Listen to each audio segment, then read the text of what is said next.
Well, hello, boys and girls. My phone didn't stay there the way I wanted to there for a second. I'm Pearl of Wisdom, and you're listening to my NHL Pearls of Wisdom in the early hours of the morning. However, Helen gave me a call and said, "Come on over, I can't sleep." And we had some chamomile and some digestive cookies, and talked about knitting. We talked about knitting. She likes to knit, and I listened. I have no idea what knitting is about, but it seemed interesting to her, and she lets me use her facilities, so I engage with whatever she wishes to speak about. By the way, if you're confused by who I am, I'm Pearl of Wisdom. You're listening to my own show, Pearls of Wisdom. Helen is a friend I met in the hallway. She lets me use her facilities because I myself had to dump a little addiction habit I had about 8 months ago when I realized I have no money whatsoever.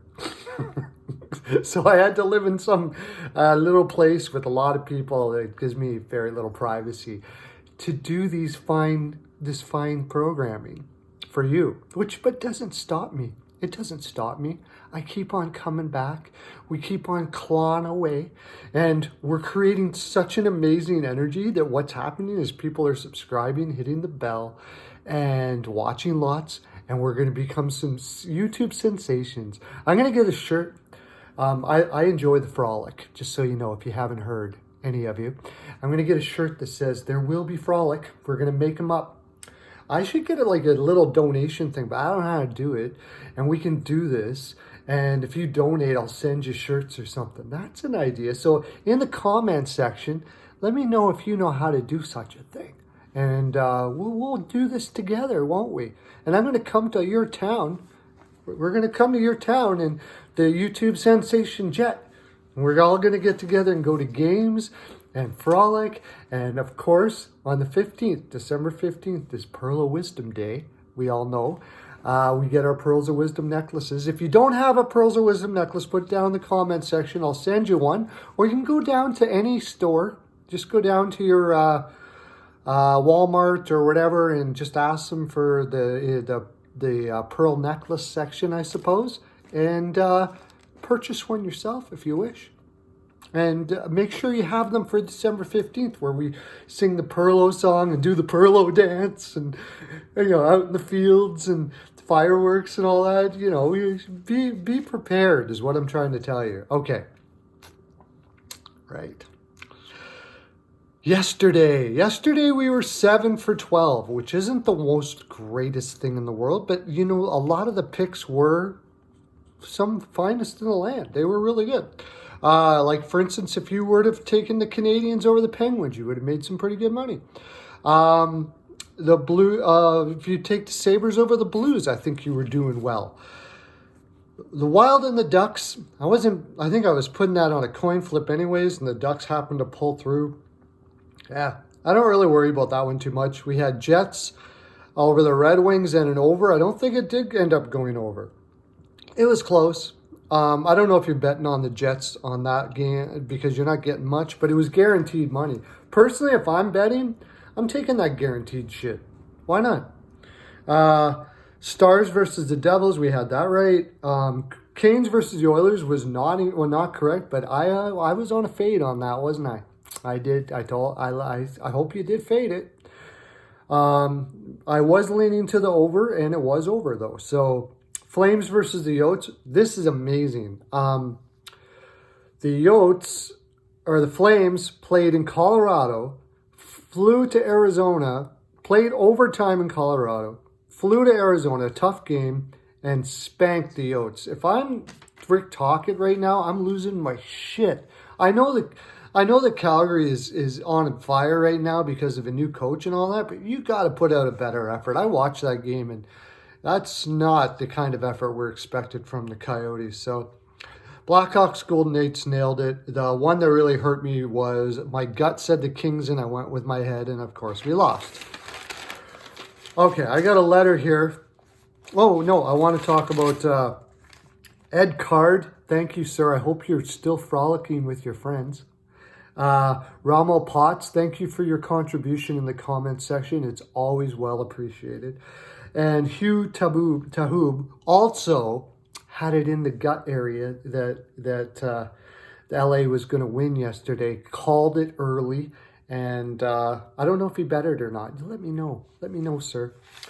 Okay, I have a letter here from Terrell Blackwood from Freeport, Louisiana, who says, I know that it's not your way, but could you try doing some videos where you actually do the lines with it? So you, like, for instance, today we have Boston, Washington, and they're giving Washington a -1-23. So I was like, you know what? Why not? Why not? There's no rules. We don't have rules here, do we? No. So I'm going to change my ways a little bit. I'm going to try doing that. You got Boston, Washington.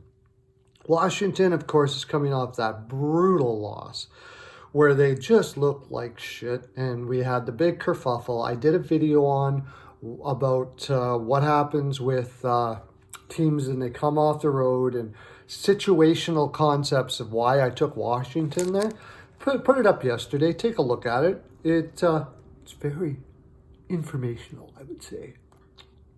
And so if you're getting Boston at or Washington at -123 and Boston at 111, Boston overlooked Ottawa for this game. They're going to be well prepared for this game. But unfortunately for them, Washington took a shit kicking their last game. I can't see Washington losing this game. I just can't see it. So even though you're taking a minus on your money, I'm still probably taking Washington if you're going to bet it. Might be not a bad game to fade because this is two very good teams. Boston has been preparing for this and even to the point of overlooking their previous opponent. So it's going to be a tough game. However, Boston's energy has not been good. When it's going to reverse, I'm not sure. But as of right now, it hasn't been very good. So I'm leaning Washington here. Ottawa versus Montreal. They're giving Montreal -200 right now against an Ottawa team that is playing with an incredible flow. That they're basically playing like, what do they got to lose? You might as well just go out and have fun and play your ass off and see what happens. Where Montreal is playing like, holy shit, we can't miss the playoffs right now. That's really where they're playing. And I think a lot of this energy comes from Carey Price. I'm getting the idea that Carey Price is just getting impatient with this team. He's getting a little freaked out that he's going to be in Montreal for the next however many years at $10 million. And if you look at this team on paper and the prospects they got coming up, it doesn't look overly too exciting. So I'm taking Ottawa here. If you're going to get plus money on it, why not? Take it. I would go that direction. Colorado versus Philadelphia. Okay, this is the reason why I don't look at the money aspect of it when I do it. Philadelphia on the road against a Colorado team that is just doesn't seem to matter what happens to them right now. But my head says no Makar. Francouz wasn't stellar last game. He's a rookie goaltender. And Philadelphia has been playing very well lately. They're getting plus money at 132 for Philadelphia here. If you're going percentages and value, you probably got to go Philadelphia here. It's good value with a rookie goaltender in and short their best defenseman. If you're going logic, the home team, Colorado, and by the way, I was going to write in how much they've been playing lately, but it's been fairly equal all with all these games. It didn't really change much. Colorado's just watch them. When you watch Colorado, they look like they can kick anyone's ass at any time. They lost against Calgary the last game where they let Calgary back in late in the game. They didn't play their prime hockey against them and kind of overlooked them. They have a guy like Bednar who is a fantastic coach, to say the least. It's tough. I got to lean Colorado, but only like 55%. So if I do that, you say, okay, 55%, take Philadelphia with the value. Maybe they're going to give you a 1.5 on Philly. I think Philadelphia at very least will keep this close. So taking the points, if they've given you points for Philly, would probably be a safe bet here. Ottawa, Montreal, same thing. Ottawa on the points is the safest bet. I think Ottawa straight up win is a good possibility. And Boston, Washington, I can't see this being a blowout either way. So you could do a lot of different things with this. You could do Boston in the points if they're giving you any, which I think they probably are. That's probably your safest bet, Boston in the points there. That's probably going to give you your highest percentage of win. There you go. You asked, I gave it to you. This has been lovely. I love all of you. I'm getting so giddy for Pearl of Wisdom Day. I can't wait to see you there. Have a great day. Lots of love to you.